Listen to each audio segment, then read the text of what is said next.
places you may not really know that there's crisis, but some days you hear the violence and you are surprised. So this is the modus operandi of the crisis at the moment. Not talking about the places that are still in constant daily struggle and violence. Most of these places still exist, but some types of the vast majority of the places are maybe relatively calm, but there is no return to normalcy. I take, for example, the Fontem. I take, for example, the Fontem Omenji is like a divisional headquarters of Lebialem, and there's some kind of return to normalcy, but there's no active administration. As talk of active administration there, because maybe you go there, you see the deal, you see the senior divisional officers, you see the military commanders, you see the military operatives, you see the police, but you don't see other aspects of the administration there. For example, you don't see the action of you don't see the council. The mayor is not there. The councillors, maybe some of them are there, but you don't see the action of the council there. You don't see other administrative GCA. Do they write the GCA there? No, they don't write it. And don't talk of there's no government school operating. Maybe there are some private schools operating there. Yeah, but when we talk of government offices that are supposed to be operational on a daily basis, you don't see them there. So what you see there is the DO and the military officers who are there on a daily basis. But all of these things, if there was real return to normalcy, you will see like the full administration. You see the government workers who have been posted to work there. You will see them there on a daily basis working freely, but this is not the case. Yeah, it is as if Menji as an administrative headquarters doesn't really exist, because sometimes when you want to sign documents, you go to neighboring Cham. Most of the administrators live there and work there. So in essence, you're saying that the issue is, from your analysis, it could be that the belligerent or the voices, as people call them, may have had a different modus operandi, and people now also have had a way of adapting themselves within the crisis to move on. Yes, that's what like happens on a daily basis. Because you may go there on a daily basis, you don't see anybody attacking you, but it doesn't mean that people are not being kidnapped. Yeah, it doesn't mean that things don't happen. Things happen on the background. Things can happen anyhow at any time. It's just like you go to the northwest, for example, the town of Bamenda. I used to go there.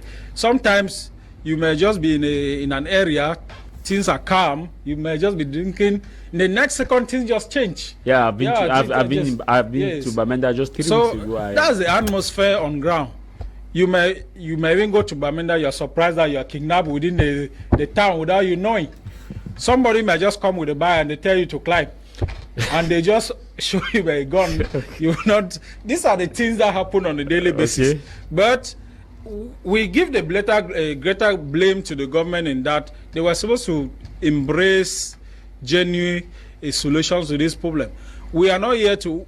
Over the years, we have been preaching and talking about the Anglophone crisis in this studio, year in, year out, but there seems to be no relative change, because maybe the government really know what to do, but we don't know at what level these decisions are being blocked, that it is better to really face the solution squarely and deal with this solution squarely in this regime, and not postponing the solutions to the next generation.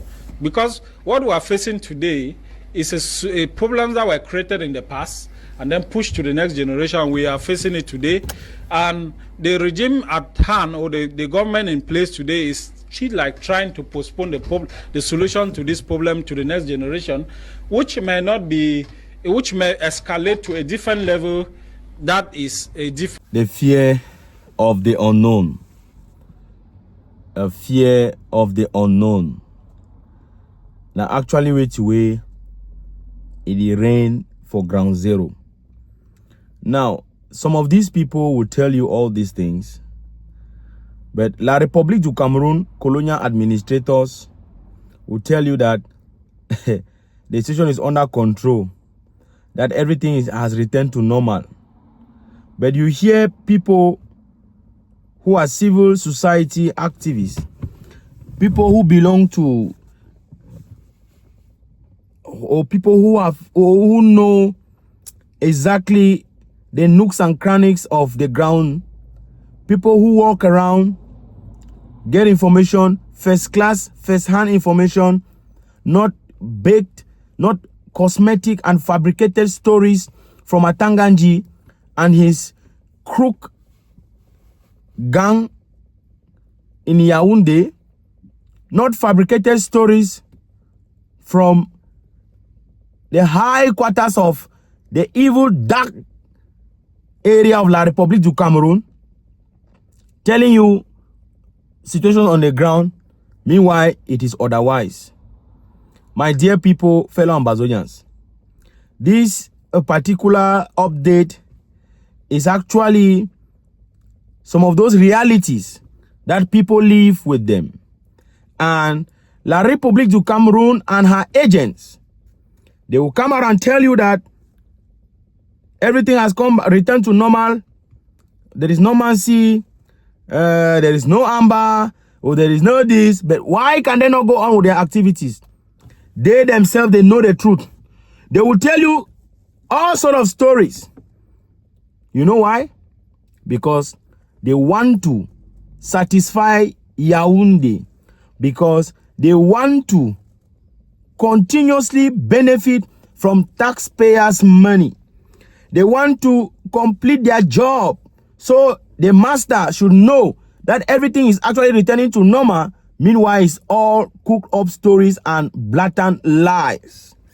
My dear people, fellow Ambazonians, the reality is on the ground. And we are on the ground with our eyes and ears. We know exactly how it is passing out there. And our people, they are saying it. The so-called return to normalcy that they claim is happening in Menji, in Lewo, in Wabane, in Fontaine. My dear Ambazonians, La République knows the truth. Okala Bilai knows the truth. They know they are playing with time.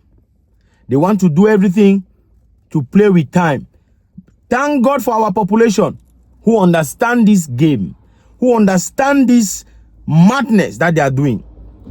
Our people understand squarely, very well, the plans of La République du Cameroon and her occupational forces with colonial administrators. Our people will not fall for that trap. Yes!